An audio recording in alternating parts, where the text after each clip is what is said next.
4 मई यानी कल नतीजों से पहले टीएमसी और बीजेपी के बीच ईवीएम को लेकर जो घमासान है बढ़ता चला जा रहा है। टीएमसी नेता साकेत गोखले तो कई राज्यों में वोटिंग और गिनती के गैप को लेकर सवाल उठा रहे हैं। साथ ही इसको लाखों करोड़ों के बड़े रैकेट से जोड़ रहे हैं, जिसका बीजेपी ने जबरदस्त तरीके से जवाब दिया है। साकेत गोखले ने वोटिंग और काउंटिंग में देरी को एक बड़ा घोटाला बताया है। गोखले ने सोशल साइट एक्स पर एक पोस्ट के जरिए बीजेपी और चुनाव आयोग पर निशाना साधा और कहा कि बंगाल में 29 अप्रैल को, तमिलनाडु में 23 अप्रैल को और केरल हो गई तो काउंटिंग में देरी क्यों। इसे लेकर टीएमसी नेता ने बीजेपी को घेरते हुए गंभीर आरोप लगाए कि इससे बीजेपी को नकली एग्जिट पोल का इस्तेमाल करके शेयर बाजार में हेरफेर करने का काफी समय मिल जाता है। लोकसभा 2024 के दौरान एग्जिट पोल में एनडीए को 400 से ज्यादा सीटें मिलने का अनुमान दिखाए जाने के बाद आम निवेशकों को 31 लाख करोड़ रुपए का नुकसान हुआ, लेकिन नतीजे इसके ठीक उलट आए। तो बंगाल से खबर है, जहां फाल्टा विधानसभा सीट पर फिर से वोटिंग होगी। फाल्टा सीट पर पुनर्मतदान होगा। विधानसभा सीट की सारी 285 बूथ पर वोटिंग होगी। 21 मई को दोबारा से वोटिंग होगी। 24 मई को नतीजों का ऐलान हो जाएगा। और फाल्टा विधानसभा में दोबारा वोटिंग का ऐलान किया है। अब 21 मई को फाल्टा विधानसभा में फिर से वोटिंग होगी और 24 मई को नतीजे आएंगे। चुनाव आयोग ने यह फैसला पारदर्शिता और निष्पक्षता बनाए रखने के लिए किया, क्योंकि कई बूथों की वीडियोग्राफी गायब मिली, जबकि कुछ जगहों पर रिकॉर्डिंग से छेड़छाड़ हुई। चुनाव प्रक्रिया को लेकर सवाल उठे। स्पेशल ऑब्जर्वर और जिला निर्वाचन अधिकारी की जांच में कई मतदान केंद्रों पर भारी अनियमितताएं सामने आई।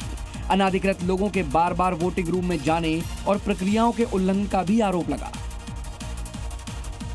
तो पश्चिम बंगाल में 2 विधानसभा सीट के 15 बूथों पर फिर से वोटिंग हुई है, लेकिन इस बार इन बूथों पर शांति के साथ मतदान संपन्न हुआ। यानी जो 29 अप्रैल को हुआ वो अब पुनर्मतदान में नहीं हुआ। दोबारा वोटिंग के दौरान ना कोई गड़बड़ी हुई, ना ही कोई धांधली, जिसके तहत मगराहट पश्चिम में 11 बूथों पर 86.11% वोटिंग हुई, तो डायमंड हार्बर में 4 बूथों पर आंकड़ा 87.60% पहुंच गया। यानी 5 बजे तक 86.90% वोटिंग हुई। दरअसल 29 अप्रैल को सेकेंड फेज में वोटिंग के दौरान मिली धांधली की शिकायतों के बाद आज फिर से मतदान का फैसला लिया गया था। डायमंड हार्बर में रॉयनगर में ईवीएम मशीन के बटन पर इंक लग गई थी। इस शिकायत पर फिर वोटिंग हुई और वोट देने के लिए सुबह से ही बूथ पर भारी भीड़ दिखी। खासकर महिलाओं ने कहा कि पहले वोट देने से डर लगता था, लेकिन अब कोई डर नहीं है। नहीं, कोई भय नहीं है। चलिए आगे बढ़ते हैं, देखते हैं क्राइम अपडेट्स। उत्तराखंड के नैनीताल में धर्मांतरण केस में पुलिस ने आरोपी यूनुस को कोर्ट में पेश किया, जहां कोर्ट ने आरोपी यूनुस को 14 दिन की न्यायिक हिरासत में भेज दिया जेल। आपको बताएं, आरोपी ने कई महिलाओं को अपने प्रेम के जाल में फंसाकर उनका जबरन धर्मांतरण करवाया था। राजस्थान के डूंगरपुर में दिन दहाड़े बदमाशों ने स्नैचिंग की वारदात को अंजाम दिया। मंदिर से घर लौट रही बुजुर्ग महिला से बाइक सवारों ने सोने की चेन छीनी। फिलहाल पुलिस पीड़ित की शिकायत पर आरोपियों की तलाश में जुट गई।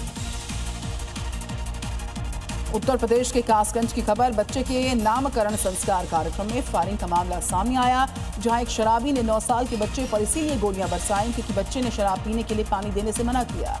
जिसके बाद आनन फानन में परिजनों ने बच्चे को अस्पताल में भर्ती करवाया, जहां इलाज के दौरान उसकी मौत हो गई। यूपी के मुजफ्फरनगर से हैरान करने वाला मामला सामने आया। एक 75 साल का बुजुर्ग थाने के चक्कर काटकर खुद को जिंदा साबित करने में जुटा है। दरअसल बेटे ने पिता को मृत बताकर मकान बेच दिया, जिसके बाद मामला थाने पहुंचा। पुलिस ने बुजुर्ग को फाइल में मृत बता दिया और बुजुर्ग जिंदा साबित करने के लिए गुहार लगा रहा है।